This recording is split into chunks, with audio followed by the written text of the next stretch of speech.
ஆண்டவராகிய இயேசு கிறிஸ்துவினை நாம் மைவிடுவதாக இந்த நாளிலும் உங்களை யாவரையும் பார்ப்பதில் மிகுந்த சந்தோஷம். என்னங்க கொஞ்சம் கொஞ்சமாக இன்ட்ரெஸ்ட் வந்துச்சா வேர்ட் ஆஃப் காட் படிக்க? இன்றைக்கி வரும். ஸ்டார்டிங் கொஞ்சம் அப்படி தான் இருக்கும். நீங்கள் உட்காரும் போது பிசாசு மெசேஜ் அனுப்புவான், கால் வரும், அப்போ தான் வயிற்று கலக்கிற மாதிரி இருக்கும். இதெல்லாம் நடக்கும். பட் அதை மேற்கொள்ள பழகுங்க. ஐயோ இப்படி ஆயிடுச்சு அப்படின்ட்டு அது லீகலிஸ்டிக்காக இருக்காதீங்க. ஐயோ என்னை டிஸ்டர்ப் பண்ணிட்டாங்களே, அதுக்கப்புறம் நான் வேர்டு படிக்க இல்லை, சரி ஏதோ அர்ஜென்ட்டு கூப்பிட்டாங்களா, போயிட்டு வந்துட்டு உங்கள் மம்மி ஏதோ கடைக்கு போக சொல்லிட்டாங்களா, போயிட்டு வாங்க அம்மா, இப்போ தான் நான் உட்காந்து பைபிள் படிக்கிறேம்மா, இல்லை அர்ஜென்ட்டுக்கு தான் கூப்பிட்டாங்கட்டாக்குன்னு போயிட்டு வந்துட்டு உட்காந்துட்டு start to read the word of God. பிசாசு அவனுடைய வேலையை பண்ணின்னு தான் இருப்பான். அப்போது அவனோட டார்கெட் என்ன தெரியுமா? நீ வேர்டில் உட்காரக்கூடாது. அந்த வேர்டில் உட்கார விடாமல் பண்ணுறதுக்கு உன்னை என்னென்னலாம் பண்ண முடியுமோ பண்ணுவான். அதில் வீட்டில் இருக்கவங்கள வச்சு கூட பண்ணுவான். உங்கள் குழந்தை மூலமாக பண்ணுவாங்க, உங்கள் அம்மா அப்பா மூலமாக பண்ணுவாங்க, ஃபோன் இருக்குது அது மூலமாக வரும். அப்போது ஐயோ இப்படி வந்துடுச்சா, அவள் தான் இன்றைக்கி முடிஞ்சிச்சு, நாளிலேருந்து ஆரம்பிக்கலாம் அப்படியே எடுத்து போயிடக்கூடாது. வந்துடுச்சா, எதோ தவிர்க்க முடியாது, எதோ வந்துடுச்சா, அதை பேசி முடிச்சுட்டு அதை செட்டில் பண்ணிவிட்டு தூர போட்டு வந்து உட்காந்து மறுபடியும் வேர்டுக்குள்ளே வந்துடணும். லீகலிஸ்ட்டாக இருப்போம் சில பேர். நானே அப்படி தான் இருப்பேன் சில நேரத்தில். எங்கள் மனைவி திட்டுவாங்க, என்னப்பா சரி இப்போ என்னன்னா என்ன, திருப்பி உட்காந்து ஜோம் பண்ணு, ஏன் வந்து லீகலிஸ்டிக்காக இருக்க, ஏன் வந்து ட்ரெடிஷ்னலாக இருக்க? அப்போது ஏசப்பா நம்ம வந்து லீகலிஸ்டிக்காக இருக்கிறது விரும்பல. அவரோ என் கூட ஒருத்தர் காத்துட்ருக்கிறார், என் கூட பேச ஒருத்தர் காத்துட்ருக்கிறார். அப்போ அந்த மாதிரி வந்துட்டிங்கன்னா இந்த வேர்ட் ஆஃப் காட் வந்து உங்களை அழகாக டியூன் பண்ணிடும். ரொம்ப அழகாக உங்களை டியூன் பண்ணிடும். ஏன்னா பைபிளில் சோதனைகளை ஜெயிப்பதற்கு நிறைய டெம்ப்டேஷன் இருக்குல்ல. இன்றைக்கி இந்த சோதனை ஜெயிக்கிறதுக்கு என்னென்னமோ ட்ரை பண்ணுறோம். பட்டு ஆண்டவர் ஒரே ஒரு ஃபார்மில் தான் வச்சுருக்கிறார், through the word of God. அழகான வசனம் இருக்குது, நான் உங்களை காட்ட விரும்புகிறேன். 119 சங்கீதம் 9 வசனம். இந்த வசனமாக தெரியாமல் இருக்கும் எங்களுக்கு. எத்தனை வருஷமாக படிச்சுட்டு இருக்கிறோம், படிச்சுட்டு தான் இருக்கிறோம், ஆனால் அப்ளை பண்ணல. அதான் பிரச்சனையே. நல்லா படிங்களேன் இதை பாருங்கள். வாலிபன் தன் வழியை எதனால் சுத்தம் பண்ணுவான்?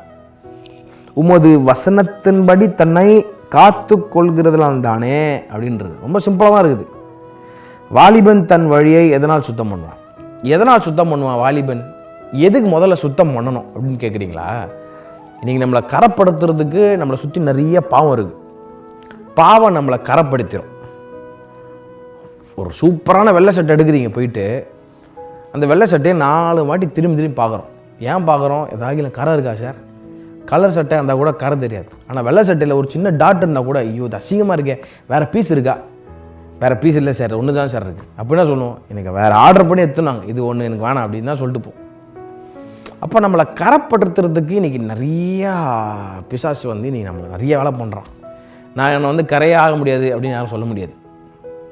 எங்கேயா ஒரு இடத்துக்கு போகிறீங்க, நம்மளை கரைப்படுத்துறதுக்கு பிசாசு பல விதமான இன்றைக்கி நிறைய வேறு மாதிரி ஆயிடுச்சு. இன்றைக்கி தேவையில்லாத அசிங்கமான போஸ்டர்ஸ் இருக்குது. இன்றைக்கி ஆப்போசிட் செக்ஸ் ஜெண்டரை பார்க்குறோம். கரெக்டாக சில நேரத்தில் பிசாசு மைண்டில் நம்மளை வேலை செய்கிறான். ரீல்ஸ் பார்க்கும்போது இன்றைக்கி பாருங்கள், ஃபேஸ்புக்கு இன்னும் ஒரு ரீசெண்டாக ஒரு அப்டேட் ஒன்று வாசித்தேன். இன்னும் கொஞ்சம் காலம் போனால் இந்த பான் வந்து இண்டஸ்ட்ரியே போய் வந்து எல்லாமே இன்றைக்கி சோஷியல் மீடியாவில் வந்துடும்ன்ற மாதிரி ஒரு இது போட்டிருந்தாங்க. பாருங்கள், நீ ஃபேஸ்புக்கு திறந்தா அசிங்கம், இன்ஸ்டாகிராமை திறந்தீங்கன்னா அசிங்கம், ட்விட்டரை திறந்தா அசிங்கம். இனி எல்லாத்துலேயும் வந்து எல்லா ஃபீடும் உள்ளே வந்துடுச்சு. அசிங்கம் வந்து எல்லா பக்கமும் தள்ளுவரிச்சாடுது. இப்போ இதெல்லாம் பார்க்குறதுனால நான் கரையே ஆக மாட்டேன் அப்படின்னு சொல்ல முடியாது சார். இது நீங்கள் ஒரு வாட்டி பார்க்கும்போது தெரியாமல் பார்க்குறது வேறு ஒரு பிரச்சனை இல்லை.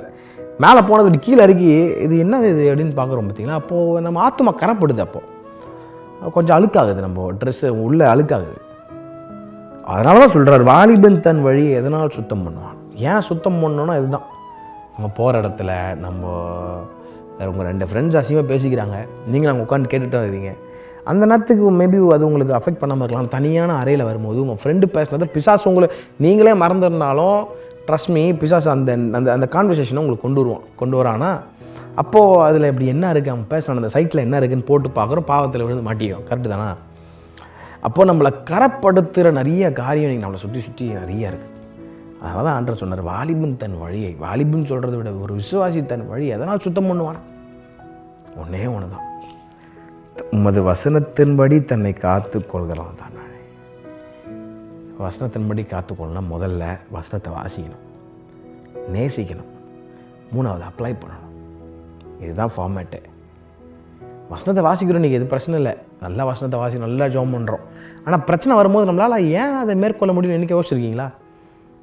ஆண்டவர் மேலே மட்டும் கோவப்படுற ஆண்டவர் நீங்கள் உதவி செய்யல ஆண்டவர். ஆண்டவர் உதவி செய்யாமலும் இல்லை, ஆவியானவர் உள்ளேருந்து பேசிகிட்டே இருக்கிறார். இப்படி வேணாண்டா அந்த ஒரு கோஷன் கொடுக்குற, ஒரு பயம், ஒரு பதட்டத்தை கொடுக்குறார். அதனாலாம் தாண்டி நம்ம செஞ்சுட்டு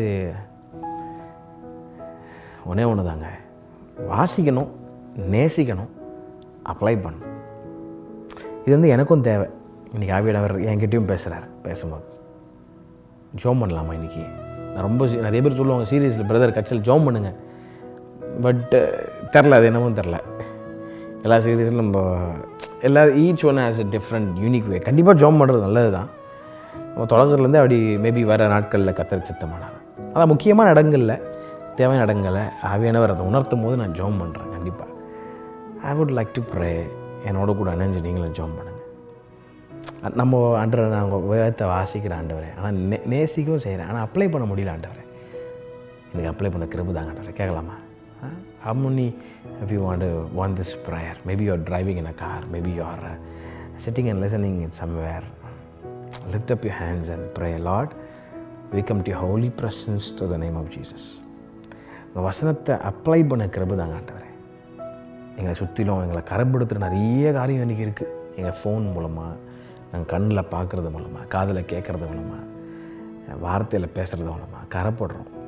இந்த கரையெல்லாம் ஒரு விஷயம் கூட உங்கள் பரிசுத்த ரத்தத்தால் நீங்கள் கழுவுங்க, எங்களை ஒப்பு கொடுக்குறோன்ட்டு. எல்லாத்துக்கும் மேலே help has to apply your word, your living word.